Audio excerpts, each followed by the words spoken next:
তিন ধরনের মা জাহান্নামে যাবে।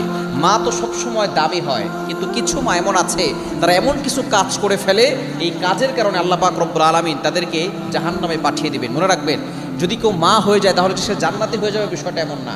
কেউ যদি বাবা হয়ে যায় তাহলে যে সে জান্নাতি হয়ে যাবে বিষয়টা এমন না। জান্নাতে যেতে হলে জান্নাতে যাওয়ার কাজ করতে হবে। কিছু কিছু ভুল আছে এমন যেগুলোর দ্বারা মানুষ অনেক বড় ক্ষতি করে ফেলে নিজেদের। বিশেষ করে কিছু মা এমন আছে যারা কিছু ভুল কাজ করে থাকে, এই ভুলের কারণে আল্লাহ পাক রব্বুল আলামিন তাদেরকে ক্ষমা করবেন না।